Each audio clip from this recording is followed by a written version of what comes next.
Howdy, and welcome to another episode about mountain water,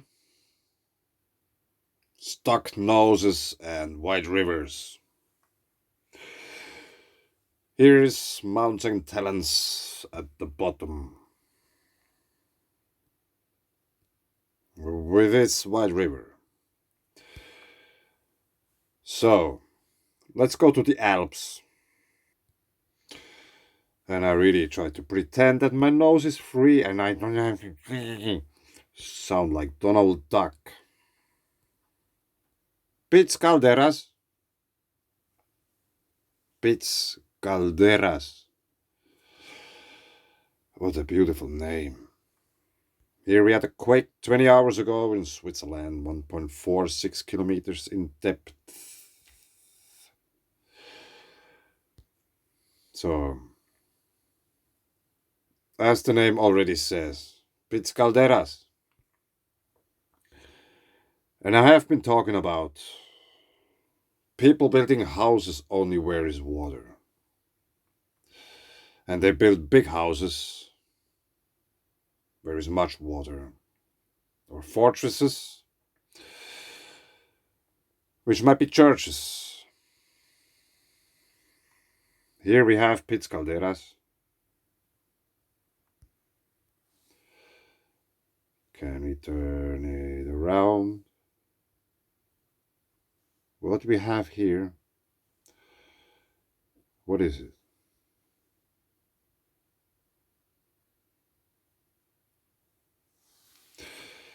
This might be ice underneath after all, but it might be just sediments.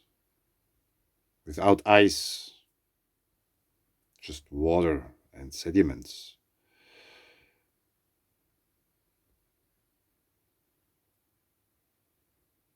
Which might just flow out of the mountain. As happens in many, many places on Earth. They are called volcanoes. And many volcanoes contain crater lakes.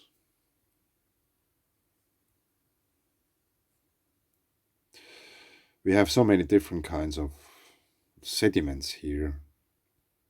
We have this grayish, then we have this brown, we have this lake here, then we have,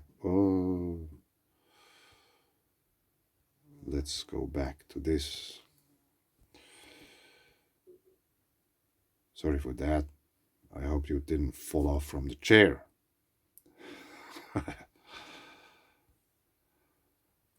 Yes, that's very interesting. So I have been checking out this region a bit.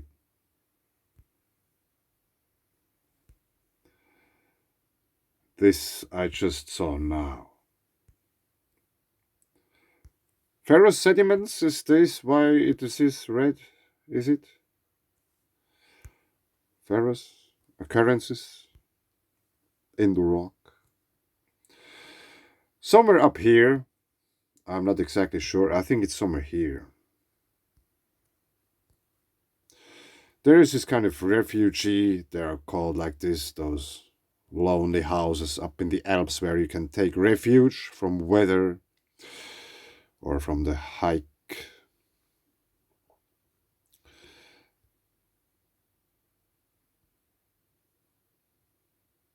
This might be the real caldera here. That's another one. Melting it from below.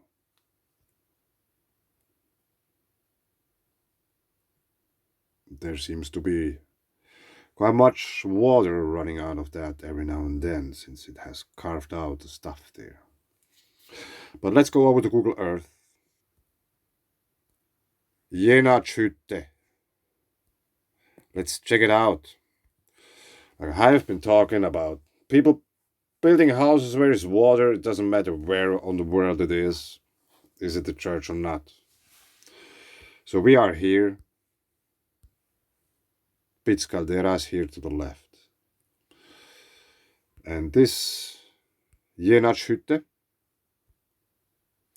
is built on top of this bulge See that? It's a bulge. Maybe a cryptodome.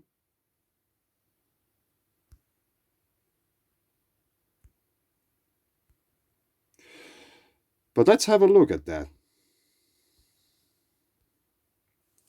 Because I know there is something you might like.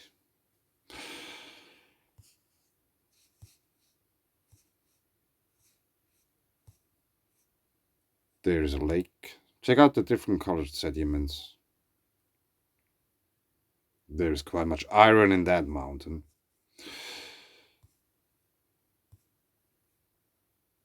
Here it is. All I wanted to show you in order to prove what I tell.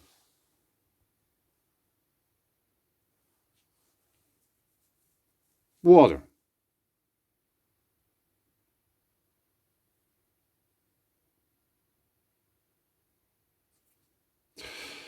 There's a fountain in the yard.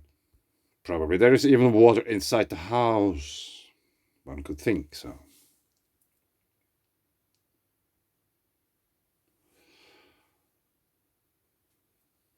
And since we are talking about white rivers, mountain water and springs and all these kind of things, I have been watching Geologyhub today, and I wanted to share with you a quick piece of, I don't know if it's the most recent video, but I have been watching many of those. I like to watch them because I think they are very interesting.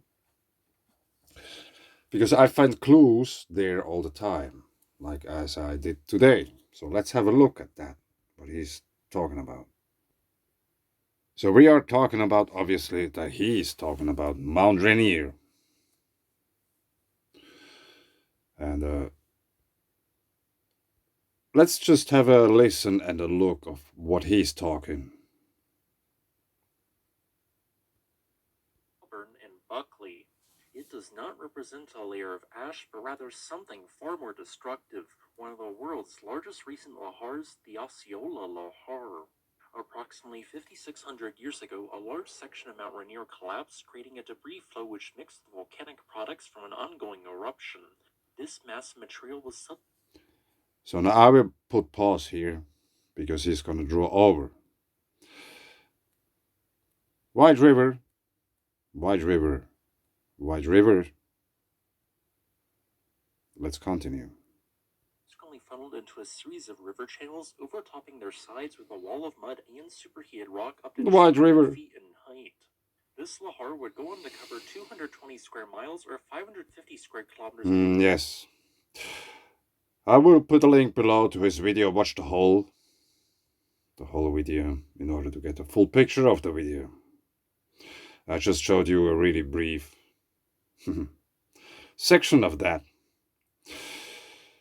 There is Mount Rainier. We have a mountain, we have a glacier, we have lahars, we have wide rivers, we have water, etc. Make up your own mind. Is there anything about those wide rivers, glaciers being actual volcanoes, and all these things? Some cabin, some remote cabin somewhere in the Alps. It has a spring. Of course it has. They wouldn't build a house there in the middle of nowhere if there's no water. Yeah, what to do? It's interesting. Thanks. Bye.